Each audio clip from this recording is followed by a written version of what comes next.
Attabooltan oduun galgala kanaaf qabnu kuno.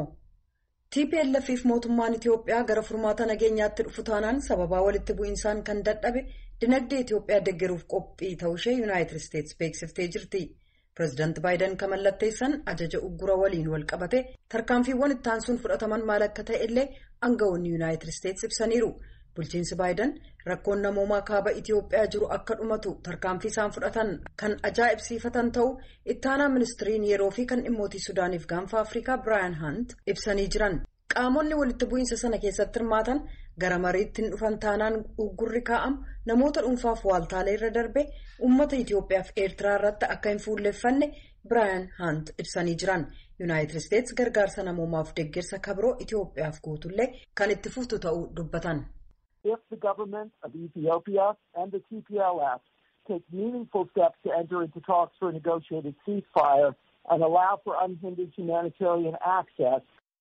Mootummaan Itiyoophiyaa fi TPLF lola dhaabinsa marii irratti hundaa'e irratti mari'achuudhaaf gargaarsi namoomaa danqaa malee akka deebi'u eeyyamuuf tarkaanfii hiika qabu fudhatu taanaan daandii addaa hordofuun ni danda'ama.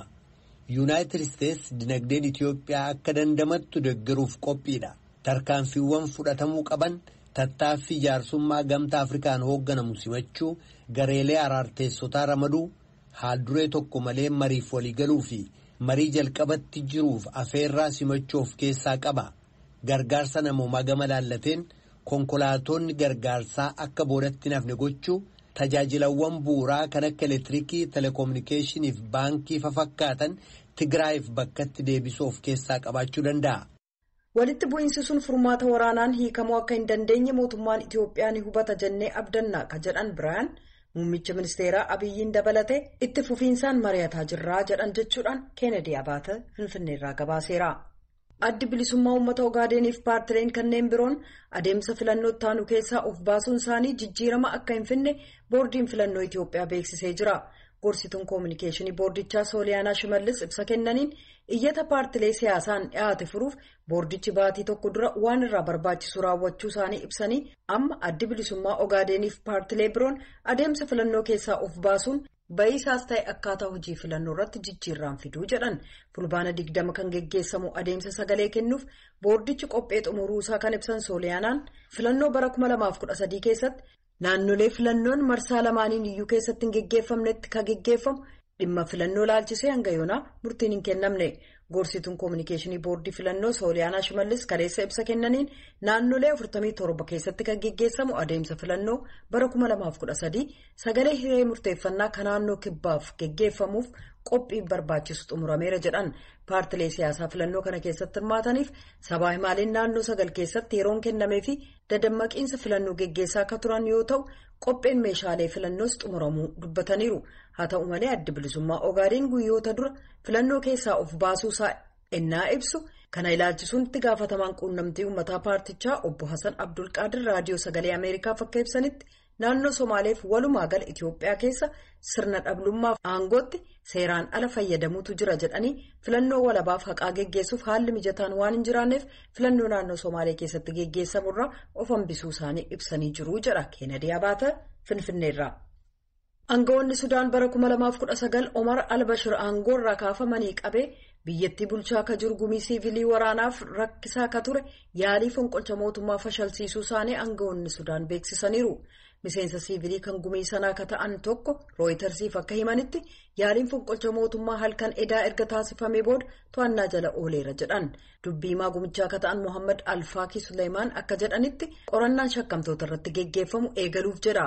Qaamni biyya bulchu kun erga Bashir aangoo irraa fonqolchamanii qabee waliigaltee aangoo qooddannaa laaffataa ta'een Sudaaniin hoogganaa jira. Bara 2014tti filannoo geggeessuuf illee karoorsee jira. Waraanni biyyattii yaalii fonqolcha mootummaa sana guutummaan to'achuusaa hoogganaan gumii waraana biyyoolessaa Jeneraal Abdul Fattah Burhaan dhaabbata oduu mootummaa SUNF ibsaniiru. Maddeen mootummaa ofutuun beeksisan ibsa kennan akka jedhanitti yaaliin fonqolchaa sun tattaaffii raadiyoo mootummaa kan laga Naayil gama fuullee kaartuum jiru omdurmaan keessaa to'achuullee of keessaa qaba ture. Kanneen ijaan argan akka jedhanitti murna waraanaa kanneen gumichaaf amanamoo ta'an riqicha kaartuumiif omdurmaaniin wal agarsiisu taankiitti gargaaramuudhaan har'a ganama cufanii jiran. Yaaliin fonqolcha mootummaa garee Albashiriif amanamoo ta'aniin geggeeffame aangawoota yeroo ce'umsaaf qormaata ta'e isa jalqabaa akka hin ta'in kana duras yaalii wal fakkaatu fashalsiisuu isaanii aangawoonni dubbataniiru. Kan dhaggeeffataa jirtan raadiyoo sagalee Ameerikaa sagantaa afaan Oromooti.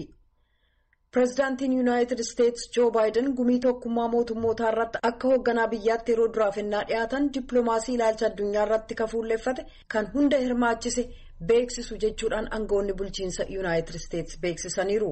Aangawaan bulchiinsichaa tokko gaazexeessotaaf ibsa kennaniin pireezidaanti Baayideniif hooggana isaaniif waltajjii addunyaa irratti waa'ee nageenya biyyoolessaa kan Ameerikaaf nageenya addunyaa maraaf badhaadhinaaf dursi kennamuusaa kan itti beeksisan torban barbaachisaadha jedhan.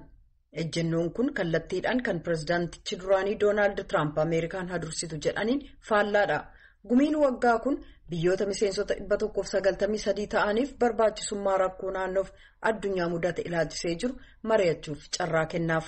Baayiden hoogganoota biyyoota 100 ta'an waliin waajjira haadhoo tokkummaa mootummootaatti wal arguuf jecha wixata kaleessaa galgala gara Niiwuorkitti imalanii jiran. Haasaan isaanii gumii sana irratti dhageessisan rakkoolee ijoo ta'an dura dhaabbachuu michootaaf waaltaalee walitti fiduudhaan boqonnaa waraana waggoota 20 cufnee boqonnaa dippiloomaasii cimaa ta'e banna yaada jedhu irratti fuulleffata. COVID-19 jijjiirama qilleensaa teeknooloojii guddataa jiruuf qajeelfamoota daandii daldalaaf dinagdee jiru bu'uura misoomaa qulqulluu kan malaammaltummaarraa walaba ta'e irratti maallaqa baasu farra shororkeessummaa mala hammayyummaan dura dhaabbachuu kanneen cimoo ta'an waliin dorgommii cimaa geggeessuu kan jedhu of keessaa qaba. Oduun galgala kanaaf qabnu kanuma.